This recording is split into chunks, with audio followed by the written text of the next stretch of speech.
सेना लेकर के उसने मथुरा के ऊपर हमला बोल दिया। उसने कृष्ण ने किसी तरह से बचाया, लेकिन नुकसान तो हुआ। उसने कई बार 18 बार उसने आक्रमण किया।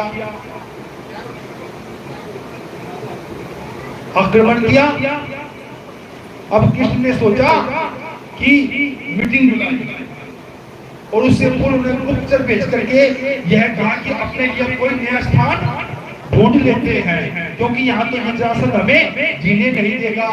चाहे युद्ध हो, युद्ध के अंदर चाहे कोई जीते कोई हारे, लेकिन जन हानि तो दोनों पक्षों की ही होती है, इसमें कोई संदेह नहीं। ऐसा नहीं हो सकता एक पक्ष के तो 100 मर जाए और दूसरे का एक भी ना मरे, 50 तो उनके भी मरेंगे। तो उनके गुप्तचरों जाकर के द्वारका नगरी की खोज करी, और अब क्योंकि वो चारों तरफ पानी से घिरी हुई थी तो वो सुरक्षित थी, जरासंध वहां पर आक्रमण नहीं कर सकता था। यदुवंशियों की मीटिंग बुलाई, बैठक बुलाई और उनसे यह प्रस्ताव रखा कृष्ण ने कि अब हमें यह स्थान छोड़ देना चाहिए, मैं जाऊंगा यहाँ से। अनेकों ने मना भी किया कि ठीक नहीं है, हम तो रण छोड़ कर लाएंगे, पता नहीं क्या क्या कहलाएंगे। लेकिन कृष्ण ने कहा अब मेरा यहाँ से जाने का समय आ गया है, और कृष्ण द्वारका नगरी में चले जाते हैं। द्वारका नगरी कैसी नगरी? समुद्र के बीच के अंदर है, जिसके बड़ी सुंदर रूप से उसे बनाया गया, सजाया गया है। वहां पर अब कृष्ण द्वारकाधीश बन करके जा रहे हैं। द्वारका नगरी में जाकर के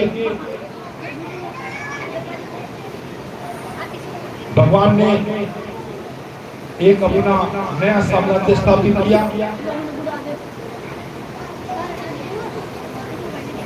भगवान को वहां पर चले गए, लेकिन उन्हें अपना एक मित्र था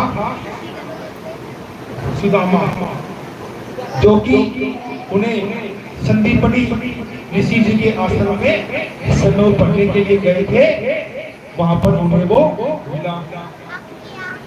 हमारे शास्त्रों में, हिंदू जो शास्त्र है उसमें 64 प्रकार की विद्याओं का वर्णन है। सूर्य की 64 ही कलाएं होती हैं। तो कृष्ण ने वो सभी का सभी ज्ञान, जिसको पढ़ने में, अध्ययन करने में सैकड़ों वर्षों में भी जिसको पूरा ज्ञान प्राप्त नहीं हो सकता, केवल 64 दिनों में ही उन्होंने सारा का सारा ज्ञान प्राप्त कर लिया। वहां पर उन्हें एक सुदामा नाम के मित्र मिले, जो कि सौराष्ट्र के निवासी थे। वहां पर उससे उसकी मित्रता हुई, दोनों ने साथ समय बिताया, उसको तो याद रखते हैं।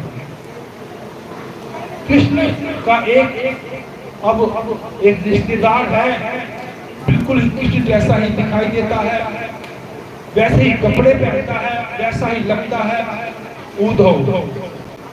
वह परम ज्ञानी है। उसने क्या कर रखा है?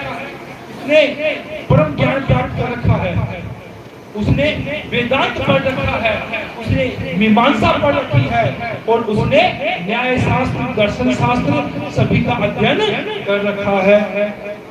तो वो बार बार जा करके कृष्ण को उलाहना देता है कि हे कृष्ण, तुमने उन बेचारी गोपियों का क्यों, तुमने उनका जीवन बर्बाद कर रखा है, क्यों बर्बाद कर दिया?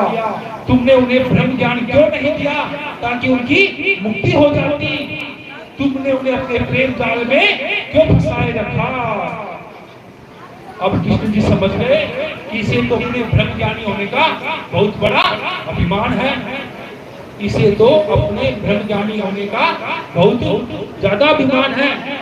इसका तो अभिमान दूर करना पड़ेगा, क्योंकि भगवान के पास आने के बाद किसी का भी जो अभिमान है वो नहीं रह सकता।